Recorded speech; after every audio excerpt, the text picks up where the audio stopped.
하나님 말씀을 봉독합니다. 사무엘상 17장 31절에서 40절 말씀을 교독합니다.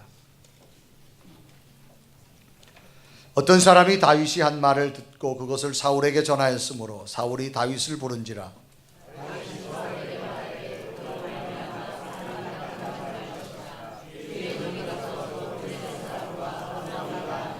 사울이 다윗에게 이르되 내가 가서 블레셋 사람과 싸울 수 없으리니 너는 소년이요 그는 어려서부터 용사임이니라.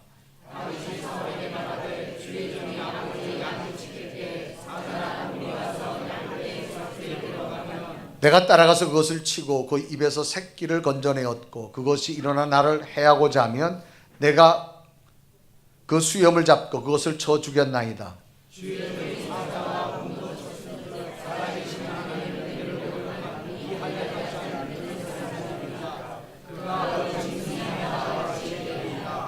또 다윗이 이르되 여호와께서 나를 사자의 발톱과 곰의 발톱에서 건져내셨은즉 나를 이 블레셋 사람의 손에서도 건져내시리이다.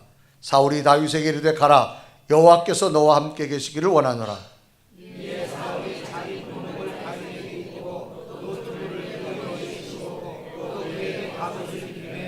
다윗이 칼을 군복 위에 차고는 익숙하지 못하므로 시험적으로 걸어보다가 사울에게 말하되 익숙하지 못하니 이것을 입고 가지 못하겠나이다 하고 곧 벗고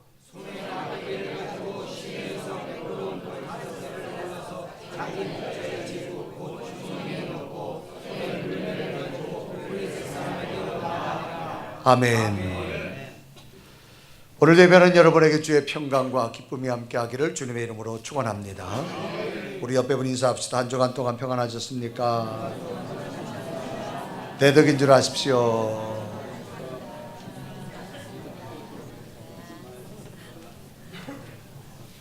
한 주간 동안 평안했냐고 인사하는데도 가만히 있는 분은 좀 이상한 분이에요. 단어 가운데 문제라고 하는 단어가 있습니다. 이 해석은 해답을 요구하는 물음이다 그런 뜻입니다. 해답을 반드시 문제는 해답이 있어야 됩니다. 해답을 요구하는 물음이 문제다.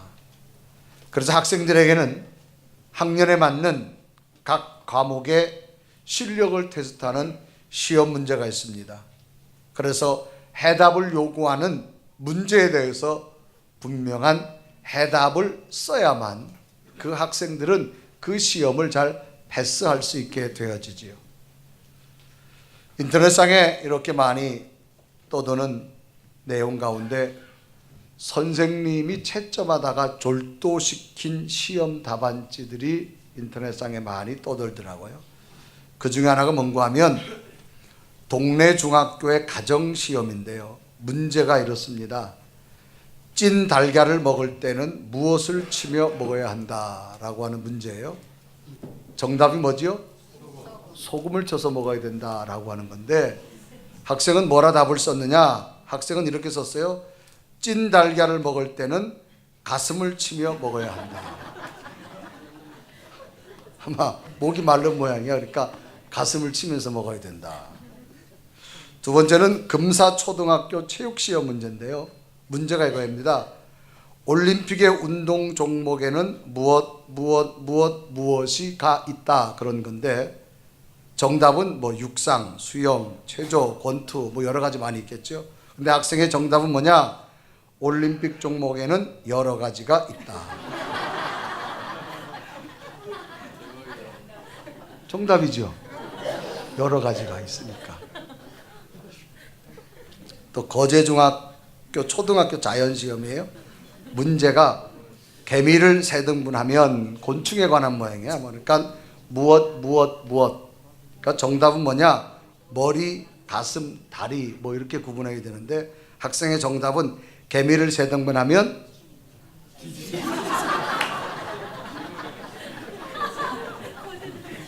아주 경상도 표현으로 아주 쓴 것 같아요. 이런 문제의 정답을 요구하는 것은 비단 학생들만이 아니죠. 오늘 우리들의 삶 속에서도 우리들이 풀어가야 할 삶의 문제들이 많다라고 하는 걸 우리는 인지하고 살아갑니다.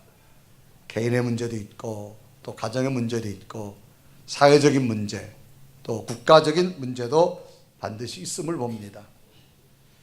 미국 사회에 10년 전 큰 이슈로 남았던 사회적인 문제 가운데 한 문제를 소개한다면 10년 전 많은 사람들이 집을 사기 시작합니다. 은행에 대출을 받아서 이자를 내가면서 무리해서 집을 구입하게 되죠. 좋은 집에 살고 싶기도 하지만 목적은 투자 목적에 있습니다. 많은 돈을 벌자라고 하는 거지요. 당시에는 정말 마법처럼 집값이 막 뛰어올랐습니다. 이제 대출 건수가 많아져서 큰 이윤을 남긴 은행도 여기에 한몫하세요합니다. 그 후에 대출을 받아서 구입한 집값이 오르면 대출을 갚는 게 아니라 그 집을 팔고 더 큰 집으로 옮겨갑니다.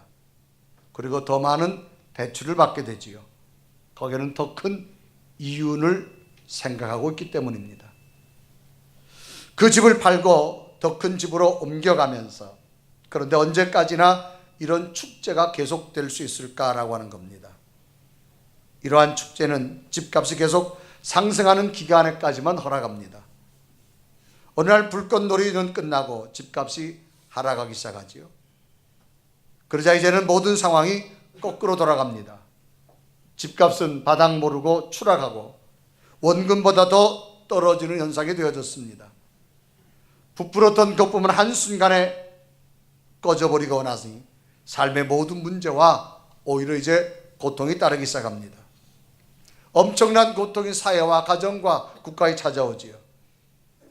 이것이 2008년 세계 경제를 휘청하게 만들었던 서프라임 모기지 사태가 발생되어졌던 겁니다. 졸지한 가정에 또 사회와 국가는 엄청난 큰 충격을 맞게 되어집니다. 너무나 큰 문제 앞에 봉착하고 말았습니다. 파생되는 개인, 사회적인 문제가 큰 이슈로 대두되어졌습니다. 그런데 이런 문제는 언제나 일어날 수 있다는 는 사실입니다. 중요한 것은 이런 문제를 어떻게 지혜롭게 또 가장 안전하게 정답을 찾아가느냐라고 하는 것이 중요한 겁니다. 오늘 성경 본문은 이런 삶의 모든 문제 속에서 찾아온 문제를 가장 지혜롭게 찾아가는 방법을 제시하고 있는 것이 오늘 성경 본문입니다. 오늘 내용을 보면 특징적인 두 사람이 소개됩니다. 한 사람은 사울이라는 사람이 등장합니다. 이 사람은 이스라엘의 초대 왕입니다. 당시 상황은 이스라엘과 블레셋이라는 국가가 전쟁을 하는 상황입니다. 그래서 왕이 직접 진두지휘를 하면서 블레셋과 전쟁을 치르게 되어지는데, 블레셋에는 큰 장수 골리앗이라는 장수가 있어서 이스라엘의 어떤 장수도 그 장수와 싸워 이길 수 없습니다. 그래서 이제는 모든 것이 국가가 패전할 수밖에 없고 이제 도망갈 수밖에 없는 상황입니다. 이때 장면을 사무엘상 17장 24절은 기록하지요. 이스라엘 모든 사람이 그 사람을 보고 심히 두려워하여 그 앞에서 도망하여라고 말을 씁니다. 그러니까 도망할 수밖에 없는, 패전할 수밖에 없는 이런 상황에 사울 왕의 모습을 소개합니다. 또 한 사람이 등장하는데 다윗이라고 하는 사람인데, 이 사람은 어린 소년입니다. 아버지 이새라고 하는 그 아들의 8번째 아들입니다. 3명의 위에 형들이 지금 전쟁터에 나가 전쟁을 하고 있습니다. 군인입니다. 그래서 아버지가 이제 궁금한 거예요. 내 아들이 전쟁터에 잘 있는가. 그래 들의 양을 치는 막내 이 다윗에게 신부를 보냅니다. 형들의 먹을 것도 좀 갖다 주고 안부를 좀 물어가지고 돌아올 때 내 형들이 살아있다는 증표를 좀 가지고 와라. 그렇게 이 아들 어린 소년 다윗을 전쟁터로 보내게 됩니다. 이때 장면을 사무엘상 17장 17절과 18절은 기록하지요. 이새가 그의 아들 다윗에게 이르되 지금 내 형들을 위하여 이 볶은 곡식 한 에바와 이 떡 10덩이를 가지고 진영으로 속히 가서 내 형들에게 주고 이 치즈 10덩이를 가져다가 그들의 천부장에 주고 내 형들의 안부를 살피고 증표를 가져오라 라고 말합니다. 그래서 다윗은 지금 형들의 안부를 알아가서 아버지에게 알려주려고 지금 전쟁터에 방문하게 된 겁니다. 그런데 막상 형들을 만나고 나니까 형들이 두려워하고 있어요. 이제 자기 앞에 곧 골리앗 때문에 죽음이 올 수밖에 없는 이런 절망적인 상황입니다.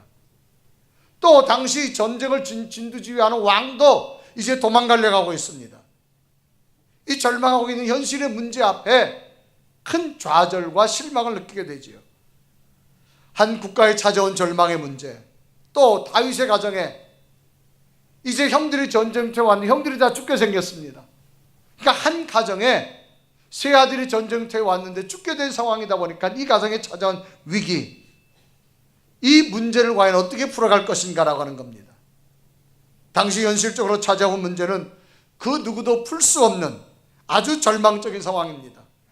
그런데 하나님께서는 어린 소년 다윗을 통하여서 그 가정에 찾아온 문제, 그 국가에 찾아온 문제를 하나하나 풀어가서 정말로 절망과 좌절을 수밖에, 문제 앞에 포기할 수밖에 없는 이 현실을 이 다윗을 통하여서 문제를 풀어가서 대반전, 승리의 기적을 이루는 사실을 소개합니다. 오늘 예배하는 여러분, 오늘 우리 앞에도 이런 문제들 능히 찾아올 수 있습니다. 그러나 이 문제를 어떻게 풀어갈 것이냐, 다윗을 통하여서 우리가 또 깨달으면서 오늘 여러분 삶 속의 문제를 지혜롭게 풀어가셔서 인생의 대반전에 하나님의 기적이 여러분에게도 나타나기를 주님의 이름으로 축원합니다. 그러면 다윗은 문제 앞에 어떻게 풀어갔을까? 첫째는 다윗은 하나님을 크게 보았다라고 말합니다. 자, 다윗은 하나님을 크게 보았다. 사람은 무엇을 어떻게 보느냐에 따라서 현실적 상황은 전혀 다르게 느껴질 수 있습니다. 현실의 문제를 크게 보면 바로 찾아오는 것이 걱정입니다. 염려지요. 두려움으로 가득 찹니다. 그런데 현실의 문제보다가 전능하신 하나님을 크게 보고 나면 염려가 되지 않습니다. 걱정이 떠나갑니다. 새로운 하나님의 희망이 생기기 시작합니다. 오늘 성경 본문은 사울 왕과 모든 사람들은 블레셋의 골리앗 장수를 너무나 크게 봤습니다. 그래서 모두가 두려워 떨고 있습니다. 그래서 이제는 할 수 없다고 도망가려고 하는 그런 상황입니다. 그래서 사무엘상 17장 24절에 기록하죠. 이스라엘 모든 사람이 그 사람을 보고 심히 두려워하여 그 앞에서 도망하며 라고 기록합니다. 이스라엘 모든 사람이라 그랬습니다. 이스라엘의 장수, 군인들, 또 이스라엘의 왕까지도 그 사람을 보고 도망가는 겁니다. 그럼 그 사람이 누구냐? 그 사람은 골리앗을 지칭하고 있는 겁니다. 자, 골리앗이 어떤 사람인가? 이 사무엘상 17장 14절은 골리앗을 이렇게 설명합니다. 블레셋 사람의 진영에서 싸움을 도두는 자가 왔는데, 싸움을 도둔다는 얘기는 싸움을 자꾸 힘이 나게 한다, 또 싸움을 자꾸 신명나게 한다, 그런 뜻입니다. 그래, 블레셋 사람의 진영에서 싸움을 도두는 자가 왔는데 그 이름은 골리앗이요 가드 사람이요 그의 키는 6규빗하고도 한 뼘이라 그랬습니다. 이름은 골리앗인데 출생지는 가드 사람이라고 말합니다. 이 가드는 블레셋 5대 도시 중에 하나인데 주로 이 가드에 있는 사람들은 다른 부족들보다가 골격이 굉장히 큽니다. 그래서 굉장히 골격이 큰 거인들 족속 중에 온 사람 중에 하나다. 그리고 키가 6규빗이다. 성경이 말하는 규빗이라는 것은, 한 규빗은 이 손끝에서부터, 손가락 끝에서부터 이 손꿈치까지, 이 팔꿈치까지를 한 규빗이라고 말합니다. 통상적으로 40에서 45cm 정도를 지칭하게 되어지는데 이 사람의 키가 6규빗하고도 한 뺨이다. 그러니까 오늘날 한 사람은 약 250cm 내지 260cm의 큰 키를 가지고 있다, 그렇게 추측합니다. 그래서 사무엘상 17장 4절에 기록하죠. 블레셋 사람의 진영에서 싸움을 도두는 자가 왔는데 그의 이름은 골리앗이요 가드 사람이라. 그의 키는 6규빗 한 뼘이요 라고 말합니다. 그러면서 이 사람이 지금 장수로서 갖추고 있는데 머리부터 발끝까지 창을 들고 군복을 입고 투구를 쓴 것을 성경은 어떻게 기록했는가? 이제 5절부터 7절까지를 기록합니다. 머리에는 노투구를 썼고 몸에는 비닐 갑옷을 입었으니 그 갑옷의 무게가 놋 5,000세겔이며 그의 다리에는 놋 각반을 쳤고 어깨 사이에는 놋 단창을 메었으니 그 창자로는 배틀째 같고 창날은 철 600세겔이며 방패든 자가 앞서 행하더라 그렇습니다. 여기 보니까 창체, 쉽게 말하면 창자는 배틀째 같다. 이거는 비유로 말하면 대들보 같다 그런 얘기예요. 그러니까 체격이 크니까 창도 어마어마하게 크고 그 앞에는 장수들이 포진해 있다. 이런 골리앗 앞에 이스라엘의 체격이 작은 사람들이 누구도 대항해서 싸울 수가 없는 상황입니다. 그러니 당시 전쟁을 지휘하는 이 사울 왕의 모습도 낙심되고 절망될 수밖에 없습니다. 왜 그럴까요? 현실적인 문제가 너무나 크기 때문입니다. 그런데 다윗은 이런 문제보다가 하나님을 더 크게 보았다는 사실입니다. 그러니 자연히 문제는 작게 보이고 작은 것 앞에서 두려워하지도 않고 걱정과 염려가 되지 않는 겁니다. 그래서 이 다윗은 사울을 향해서 말을 하게 되는데, 왕이여, 낙담하지 마세요. 제가 하나님 이름 나가서 저 골리앗과 싸우겠다고 말합니다. 이유는 이 다윗은 문제보다가 하나님을 크게 보았기 때문입니다. 그래서 사무엘상 17장 32절에 말합니다. 다윗이 사울에게 말하되 그로 말미암아 사람이 낙담하지 말 것이라. 주의 종이 가서 블레셋 사람과 싸우리이다 그랬습니다. 자, 낙담하지 마세요. 마음이 떨어지지 말라 그 말입니다. 주의 종에게 싸운다. 이 말은 뭐예요? 나는 종과 같은 자지만 나는 하나님의 종입니다. 그러니까 나에게는 언제나 하나님이 함께한다 그 말이에요. 그러니까 다윗은 언제나 문제보다가 하나님을 크게 본 자임을 의미합니다. 어떻게 다윗은 이렇게 말할 수 있을까요? 다윗은 현실의 문제보다가 하나님을 크게 보았기 때문입니다. 사람은 무엇을 크게 보느냐가 중요합니다. 여러분, 우리가 인생을 삶을 살다 보면 수많은 문제들을 가지고 살아갑니다. 아마 문제 없는 집은 없을 거예요. 그런데 문제를 크게 보느냐 아니면 하나님을 크게 보느냐, 크게 보는 것에 따라서 사람이 여러 가지 현상이 다르게 나타납니다. 아마 우리가 삶을 살아가다 보면 인간은 누구나 죽음에서 출생해서 죽음까지를 맞이하게 되죠. 이 과정에 수많은 문제를 가지고 살아갑니다. 마지막 종착점은 죽음입니다.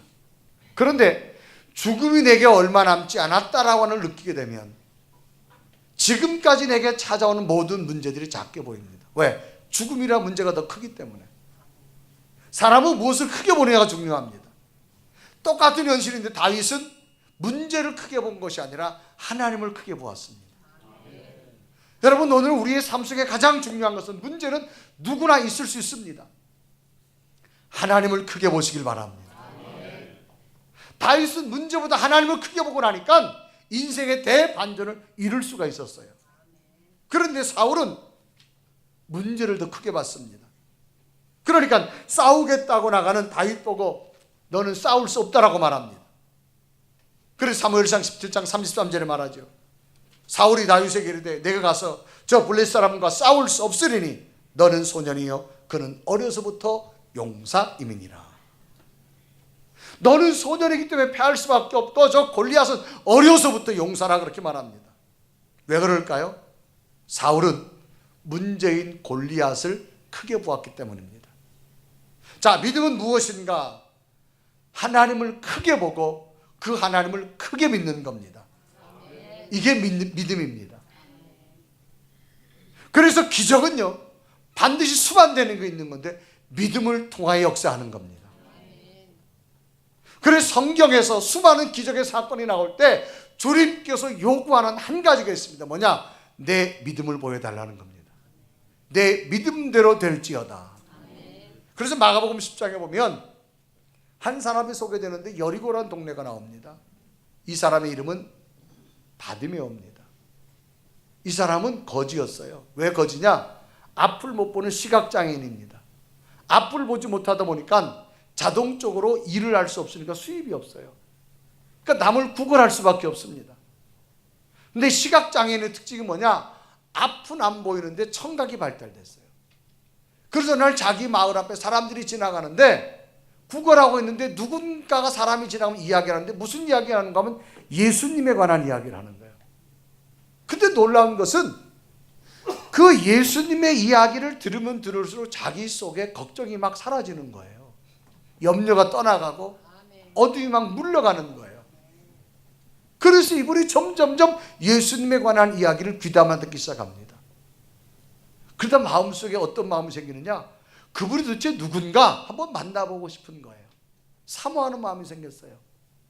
그런데 어느 날 자기 마을에 많은 인파들이 몰려오는 거예요. 앞은 안 보이는데 소리로 직감하니까 자기가 그렇게 사모하는 예수님이 자기 마을에 오는 소리입니다. 어느 순간에 자기 앞을 지나가는 걸 감지합니다. 성경에 보면 바디메오가 팍 또 일어납니다. 그리고 예수님을 향해 부르짖습니다. 다윗의 자손의 나를 불쌍히 여겨달라고. 그러니까 예수님 주변에 있던 제자들이 조용히 하라고 말합니다. 너 같은 자가 어떻게 예수님 앞에 나올 수 있느냐. 성경에 보면 이 바디메오가 더욱 심히 소리질러. 사람이 어떤 것을 반복적으로 소리 지른다는 얘기는 분명한 확신이 있다고 말입니다. 더욱 심히 소리질러 주님을 찾습니다. 주님께서 그 소리를 듣고 바디메오를 만나서 말합니다. 네가 나를 불렀느냐? 네. 왜 불렀느냐? 주님, 저는 보시다시피 앞을 못 보는 시각장애인입니다. 그러나 주님이 함께하면 나는 눈이 떠질 줄로 믿습니다. 2000년 전에 시각장애인이 눈이 떠진다 불가능합니다. 주님은 그 바디메오의 이야기를 듣고 말합니다. 그러냐? 네가 가지고 있는 지금 말한 믿음대로 되리라. 네가 나에게 마음속에 가지고 말한 그대로 되리라. 근데 놀라운 기적이 생겼어요. 곧 주님의 말이 떨어지자마자 바디메오의 눈이 떠지게 된 줄로 믿습니다. 이때 장면을 마가복음 10장 51절에 말합니다. 예수께서 말씀하여 이르시되 내게 무엇을 하여 주기를 원하느냐? 맹인이되 선생님이여 보기를 원하나이다. 52절에 보면 예수께서 이르시되 가라, 내 믿음이 너를 구하였느니라 하시니 그가 곧 보게 되어 예수를 길에서 따르니라. 그 믿음을 인정하고 바로 눈이 떠지는 기적적인 사건을 소개합니다. 그러면 바디메오는 뭐냐? 자기 앞에 찾아온 문제보다가 주님을 크게 보았어요. 여러분, 문제보다 하나님을 크게 보십시오. 그때의 하나님의 기적이 여러분에게 일어나게 될 줄로 믿습니다. 문제를 크게 보면 그때부터 찾아오는 건 걱정, 근심, 염려 떠나지 않습니다. 간혹 낚시를 좋아하는 분들 계시죠? 낚시를 좋아하는 분들의 특징 중에 하나는 뭐냐? 낚싯대를 던지다 보면 큰 고기는 절대 금방 물리지 않습니다. 오랜 시간 동안 있어야 돼요. 그 오랜 시간 동안 있으면서 이 낚시하는 분들이 시선이 딱 고정되는 곳이 있습니다. 어디로 고정하지요? 응? 찌. 물속에 들어가 있는 그 낚시 바늘을 신호하는 찌만 이렇게 보고 있습니다. 야간에는 거기다 랜턴을 비춰가지고 그 찌만 보고 있습니다. 오랜 시간 동안 기다리는 겁니다. 그러다가 찌가 딱 신호가 오면 낚싯대를 딱 들죠. 그러면 손이 벌써 막 푹 떨리죠. 여러분, 낚시하는 분들이 무슨 맛으로 낚시하는 줄 아세요? 여러분, 그 손맛을 아시나요? 벌써 낚싯대를 딱 했을 때 여러분, 낚싯대를 잡으면 저 깊은 물속에 있는 고기가 입질을 해도 그게 다 전달되잖아요. 아주 세미한 것까지도. 그래서 낚시의 이 전문가들은 입질하는 소리도 알고 무는 소리도 알고 다 안다 그래요.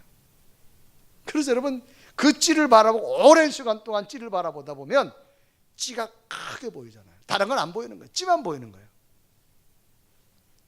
월척을 여러분 낚아 올리는 기분을 아시나요? 여러분, 낚시 좋아하는 사람들은요 잘 고기를 안 드시더라고. 근데 그 손맛, 낚싯줄을 다른 게 옮기는 그 손맛이 여러분, 이게 대단하다 그래요. 이게 뭐 정말 대단합니다. 그런데 이 월척을 잡는 맛보다 더 희열이 느껴지는 게 있대요. 뭔가 하면 옆에 있는 사람이 찌가 쫙 들어가가지고 탁 끌어올리는데 보니까 월척이 딸려 올라오는 거예요. 자기는 지금 못 잡고 있는데. 그래서 그분이 월척을 따는 거 가지고 고기 자루에다 딱 담으려고 하는데 놓쳤어요. 그거를 볼 때에 월척을 담는 희열보다가 엄청 크답니다. 하여튼 이게 낚시하는 분들은 오로지 찌만 쳐다봐요. 여러분, 무엇을 바라보는 자가 참 중요합니다. 왜? 하나님이 크면 하나님을 바라보십시오. 마가복음 5장에 보면 한 여인이 소개되는데 12년 혈루병을 앓았어요. 12년 동안 병에서 이 여인이 그동안 쳐다본 거는 병원만 쳐다봤어요. 의사만 쳐다봤어요. 그쵸? 이 병원 저 병원, 이 의사 저 의사, 하여튼 용하다는 데는 다 쫓아다녔어요. 그런데도 12년 동안 질병이 고쳐지지 않는 거예요. 이때 장면을 마가복음 5장 25절 26절은 기록하죠. 12회를 혈루증으로 알아온 한 여자가 있어 많은 의사에게 많은 괴로움을 받았고 가진 것도 다 허비하였으되 아무 효험이 없고 더 중하여졌다. 그러니까 그동안 의사만 크게 받고 병원만 크게 봤어요. 근데 아무 효험이 없어요. 이 여인에게는 이제는 희망이 없습니다. 그런데 어느 날 누군가가 이분에게 예수님에 관한 이야기를 합니다. 그런데 예수님에 관한 이야기를 듣는 순간 예수님의 이야기 속에 뭔가 희망이 생기며 자기 속에 예수님이 커 보이기 시작하는 거예요. 그러다가 어느 날 자기 마을 앞에 예수님이 지나가는 소식을 듣게 되자 이 병든 여인이 예수님 앞에 다가옵니다. 수많은 행렬을 했지만 이 여인의 생각은 하나입니다. 나는 저 지나가는 주님의 옷자락 끝만 만져도 나는 나을 줄로 믿습니다. 얼마나 예수님이 크게 보였으면 주님의 저 옷자락 끝만 만져도 낫겠다라고 말합니다. 그래서 마가복음 5장 28절과 29절에 말합니다. 이는 내가 그의 옷에만 손을 대어도 구원을 받으리라 생각함이로라. 29절에 보면 이에 그의 혈류는 곧 마름에 병이 나은 줄로 몸에 깨달으니라. 지금까지는 다른 것을 크게 봤어요. 그런데 예수님을 크게 보고 나니까 예수님을 통한 새로운 기적의 역사가 일어남을 발견합니다. 오늘을 살아가는 여러분, 누구나 문제를 안고 살아갑니다. 문제를 크게 보지 마시고 문제를 풀어가시는 하나님을 크게 보시길 바랍니다. 사람은 무엇을 크게 보고 인지하에 따라서 다음 생각과 일의 순서가 달라지기 시작합니다. 다윗은 하나님을 크게 보고 나니까 모든 것이 하나님의 능력으로 이루어지는 일에 도전하게 되는 겁니다. 두 번째로 다윗은 체험을 소중히 여겼다라고 말할 수 있죠. 자, 이 체험이란 말은 자신이 몸소 겪은 것을 체험이라고 이렇게 말합니다. 사울이 지금 다윗에게 말합니다. 너는 소년이다. 그러므로 싸울 수 없다. 골리앗과 상대가 안 된다. 그런데 다윗은 이렇게 말합니다. 그러나 내가 들에서 양을 칠 때 사자나 곰이 나타나면 하나님이 나와 함께 했어요.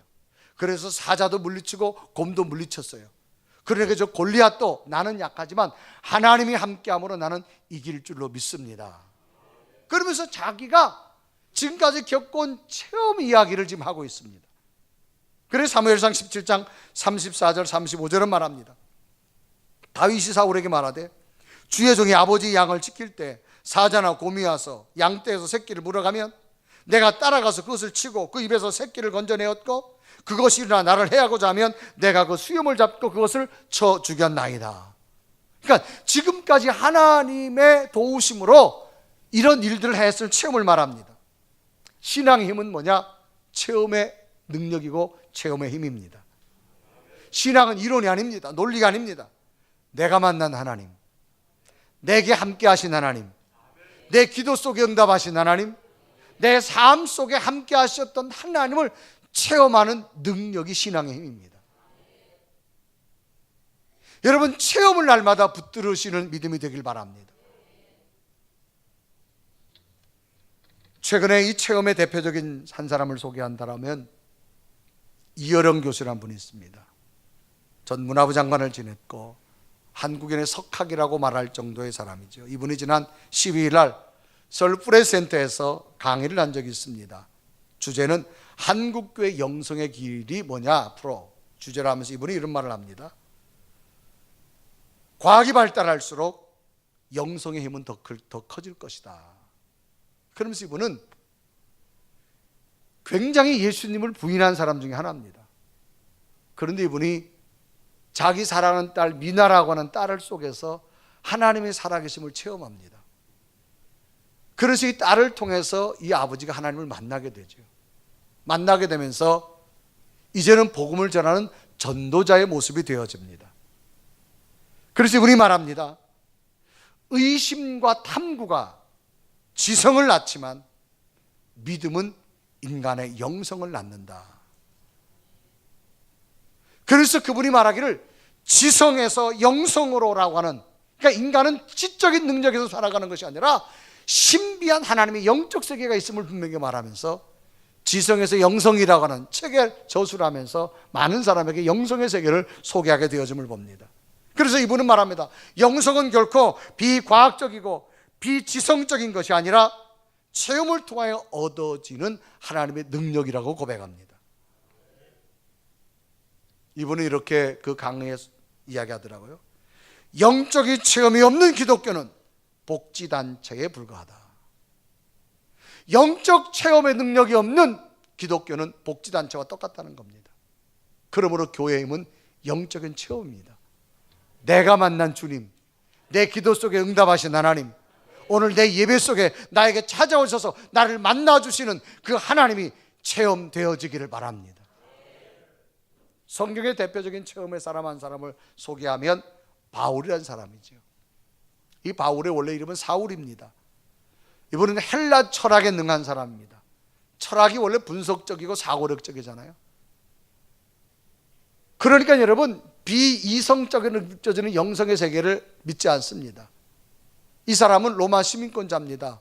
로마의 권력자가 돼서 예수 믿는 사람들을 잡아다 옥에 가두는 사람입니다. 당시 초대교회 형성됩니다. 로마 군인이 예수를 십자가에 죽였습니다. 그 로마의 권력을 가지고 있는 사람이 이 사울이라는 사람이에요. 그러다 초대교회에 사람들이, 유대교 사람들이 스데반이라는 집사를 돌로 쳐서 죽입니다. 이 광경을 이 사울이 목격을 합니다. 목격을 해서 이 사울의 죽음에 대해서 뭐라 말하느냐, 그럴 때 스데반의 죽음을 사도행전 7장 59절 6절을 이렇게 기록합니다.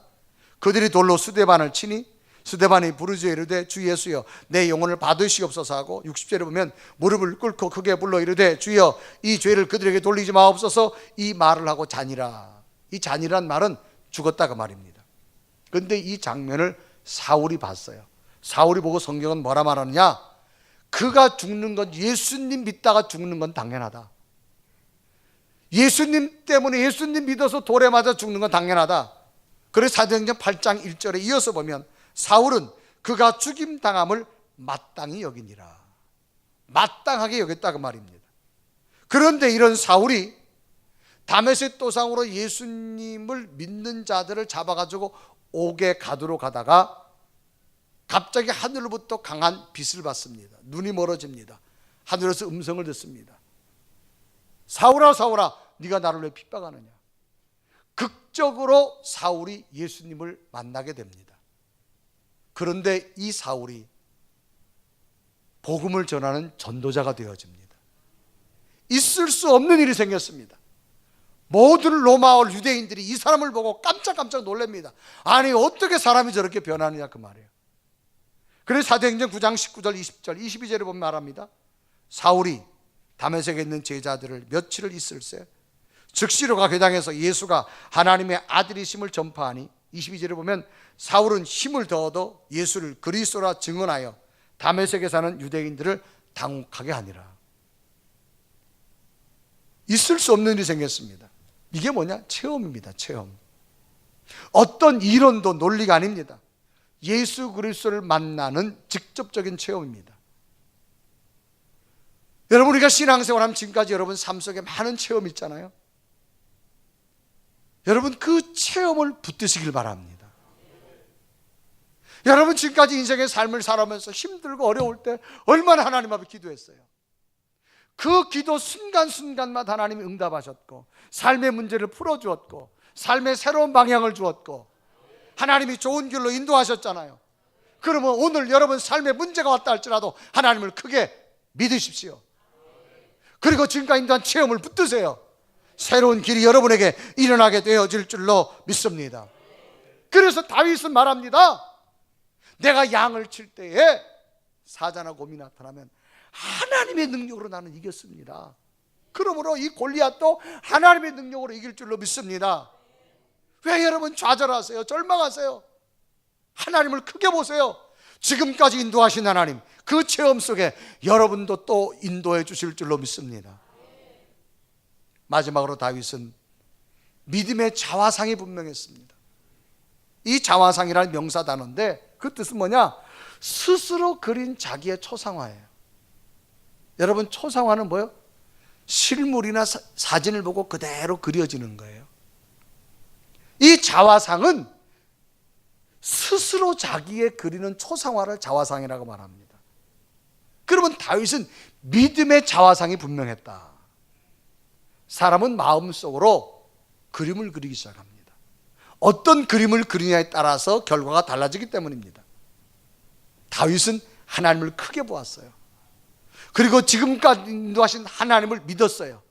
체험했어요. 그러니까 앞으로도 이렇게 될 것입니다. 믿음의 그림을 그리게 된 줄로 믿습니다. 그래서 자기 마음속에 나는 골리앗을 이길 겁니다. 하나님이 도와서 승리할 겁니다. 그래서 이 다윗이 그 자기 마음속에 자화상을 그리면서 지금 실망하고 절망한 사울 왕에게 말을 하게 되는 겁니다. 왕이여, 하나님께서 지금까지 나와 함께 하시기 때문에 지금도 나와 함께 해서 나는 저 골리앗을 이길 줄로 믿습니다. 사람의 말이라는 것은 마음속에 생각이 있어야만 나오는 겁니다. 생각 없는 말을 안 합니다. 사람들 그런 말 하지요. 말을 해놓고 내 본심은 아니요, 근데 이거 본심이에요. 그게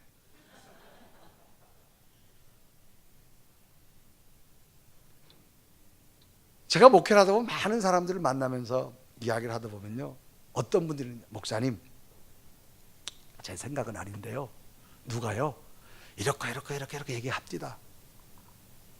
그건 누구 생각이냐? 지금 말하는 사람 생각입니다. 근데 꼭 와서 말할 때 제 생각은 아니고요, 누가 이렇게 자기 생각이 안 맞으면 얘기 안 합니다. 자기 생각도 같기 때문에 저한테 지금 얘기하는 거예요. 근데 꼭 서두가 뭐냐? 나는 아닌데요 라고 말을 해요. 전 처음에는 그걸 믿었어요. 근데 목회하다 보니 아니더라고. 그 사람도 그 사람이더라고. 그 사람은요, 생각에 따라 말을 하게 됩니다. 그래서 지금 다윗은 입술로 고백하는 거예요. 하나님께서 내가 양을 칠 때 사자나 곰을 나는 이길 수 없지만 하나님이 도와주셔서 이겼습니다. 그러므로 앞으로 이 골리앗도 나는 이길 줄로 믿습니다. 이건 뭐냐? 마음속에 자화상을 그렸기 때문에 말하는 거예요. 그래서 사무엘상 17장 37절에 말합니다. 또 다윗이 이르되 여호와께서 나를 사자의 발톱과 곰의 발톱에서 건져내셨은즉 나를 이 블레셋 사람의 손에서도 건져내리라 나는 믿습니다.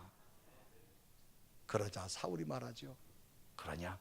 그러면 네가 믿는 하나님 너와 함께 하기를 원하노라. 그래서 37절 하반절에 말합니다. 사울이 다윗에게 이르되 여호와께서 너와 함께 계시기를 원하노라. 사람은요, 자신의 마음속에 어떤 자화상의 그림을 그리느냐가 참으로 중요합니다. 이유는 사람은 자신의 마음속의 그림 그대로 행하기 때문입니다. 희망의 그림을 그리면 희망을 행합니다. 절망의 그림을 그린다면 벌써 절망을 향해 가고 있다는 사실입니다. 그래서 사람은 자화상에 따라서요, 언어도 판단도 행동도 다르게 나타납니다. 화가들이 그림을 그리기 전에 먼저 스케치를 합니다. 내 마음속에 겨울을 스케치하고 났다. 그러면 여러분, 겨울을 스케치하고 나서는요, 푸르고 밝고 이런 색감을 칠하지 않습니다. 벌써 스케치가 겨울이에요. 싸늘합니다. 그러면 거기에 반대되는 색감을 칠하게 되어 있습니다. 그런데 스케치가 봄입니다. 아주 꽃이 피고 잎이 푸른 걸 스케치했다. 물감 벌써 선택이 달라집니다. 그래서 사람은 자기 마음의 자화상을 어떻게 하느냐가 중요합니다. 심리학 용어 가운데 최근에 나온 용어에 오버싱킹이란 용어가 있더라고요. 이거 뭐 생각을 너무 오버한다 그런 얘기죠. 이 말은 부정적인 생각이 꼬리에 꼬리를 물고 계속되는 현상을 오버띵킹이라고 하는 용어를 써서 사용하더라고요. 사람은요, 부정적인 생각을 하잖아요. 그럼 또 생깁니다. 그럼 또 생깁니다. 그럼 또 생깁니다. 끝은 뭐예요? 죽음입니다. 이게 오버싱킹을 하지 말라는 거예요, 사람은. 이게 오버싱킹이 결국 심하고 나면 나는 못해. 나는 할 수 없어. 나는 어쩔 수 없나 봐. 해봐도 안 돼. 결국 사람은 스스로 자멸해버리고 만다라는 거예요. 그런데 오버싱킹은요, 너무 쉽게 전염된다는 거예요. 작은 몸짓에도, 작은 표정에도 이게 전염성이 너무 강합니다. 우리가 내일의 희망을 얻기 원하면 자기 속엔 오버싱킹을 넘으라는 거예요. 이 부정적인 생각으로 가득 찬 오버싱킹에서 벗어나서 하나님이 함께하는 믿음의 자화상을 그릴 때에 하나님은 함께할 줄로 믿습니다. 여러분, 성경 전체를 보세요. 오버싱킹이 많은 사람하고 하나님은 절대 일하지 않습니다. 이걸 넘어서서, 현실을 넘어서서 하나님을 크게 보고 하나님의 체험을 귀중하게 여기고 믿음의 자화상을 그린 자에게 하나님은 함께한 줄로 믿습니다. 결국 다윗은요, 지금 찾아온 문제를 왕도 해결 못했습니다. 그런데 다윗은 하나님을 크게 보았어요. 믿음의 자화상을 그리고 체험을 소중히 여겼어요. 하나님이 함께하여 골리앗을 이긴 줄로 믿습니다. 그래서 사무엘상 17장 50절에 말합니다. 다윗이 같이 물매와 돌로 블레셋 사람을 이기고 그를 쳐 죽였으나 자기 손에는 칼이 없었더라. 골리앗은 칼과가 나왔지만 다윗은 칼이 없었다. 분명하게도 블레셋 사람을 이겼다고 성경은 말합니다. 하나님께서는 믿음의 자화상을 가진 자와 함께 하십니다. 이 믿음의 자화상은 내게 열정을 만들게 되고요, 열심을 만들게 되고요, 더 큰 꿈을 향하여 도전하게 만들게 되는 줄로 믿습니다. 사람의 마음은 좋은 마음을 먹으면 자기 몸에서 좋은 물질이 막 나온답니다. 나쁜 마음을 먹으면 나쁜 물질이 막 나온대요. 그래서 마음 상태를 긍정적으로 만드는 물질이 있는데 세로토닌이라는 물질이 있답니다. 이 세로토닌은요, 정신의학에서 잘 알려진 치료제 중에 하나라고 하는데, 이 세로토닌은 우울증, 강박증, 중독성, 폭력성, 공황장애, 수면장애, 이런 정신적인 질환을 치료할 때 반드시 들어가는 치료제가 이 세로토닌이라는 물질이 있다고 합니다. 우리 뇌에는요, 50여 종의 신경을 전달하는 신경세포의 주머니가 있답니다. 그런데 우리가 어떤 자화상을 가지느냐에 따라서 터져 나오는 물질이 다르다는 거예요. 그래서 내가 희망과 꿈과 막 긍정을 하면 이 세로토닌이 막 분출되는데, 포기와 절망과 좌절을 하면 오히려 나를 악하게 하는 것들이 뇌에서 많이 방출된다고 말합니다. 그래서 이런 글이 있습니다. 공포가 내게 찾아왔을 때 믿음으로 나가보니 아무것도 없더라. 공포가 찾아왔을 때 두려움으로 나가보니 공포에게 사로잡혀 먹히고 말더라.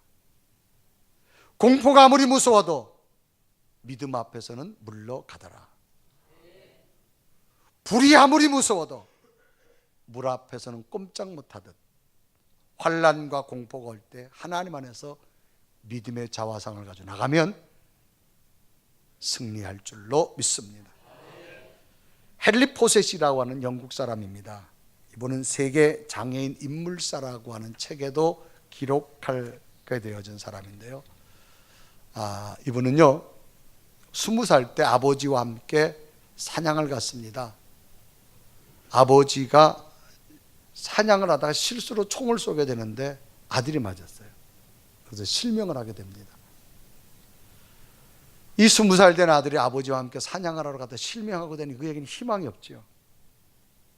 또 아들을 실명하게 만들었더니 아버지의 자책감이 내 아들의 일생을 망쳤다 생각하는 이 아버지의 자책감이 그 가정을 우울하게 만들겠습니다. 그러다가 이 헨리는 하나님이 나와 함께한다는 확신이 생기기 시작하는 거예요. 이래서는 안 되겠다. 그래서 그가 그 절망에서 일어서서 점자를 배우기 시작합니다. 그러면서 그 자기에게 찾아온 이 실명, 앞을 못 보는 실명을 딛고 일어서기 시작합니다. 그래서 그는 하나님 안에 꿈을 꾸기 시작합니다. 실명이라는 엄청난 인생의 시련을 맞았지만 그는 하나님 안에서 새로운 자화상을 그리고 꿈을 꾸면서 영국 역사의 첫 시각장애인 국회의원이 되어집니다. 그래서 이분을 볼 때마다 많은 사람들이 감동적으로 좋은 영향력을 끼친 사람 중에 하나입니다. 오늘 우리의 삶 속에도 수많은 문제가 있을 수 있습니다. 어떤 문제가 온다 할지라도 문제를 크게 보지 마시고 하나님을 크게 보시기 바랍니다. 그리고 지금까지 인도하신 하나님의 체험을 소중하게 붙드세요. 그리고 믿음의 자화상을 그리십시오. 다윗의 승리가 여러분에게 나타나기를 주님의 이름으로 축원합니다. 우리 한번 찬양할까요? 하나님은 우리의 걸음을 한 걸음 한 걸음 인도하실 겁니다. 날마다 우리를 걸어가게 할 겁니다. 다시 한번 믿음의 꿈을 가지고 하나님의 능력으로 도전할 수 있는 믿음 되기를 고백하며 찬양합니다.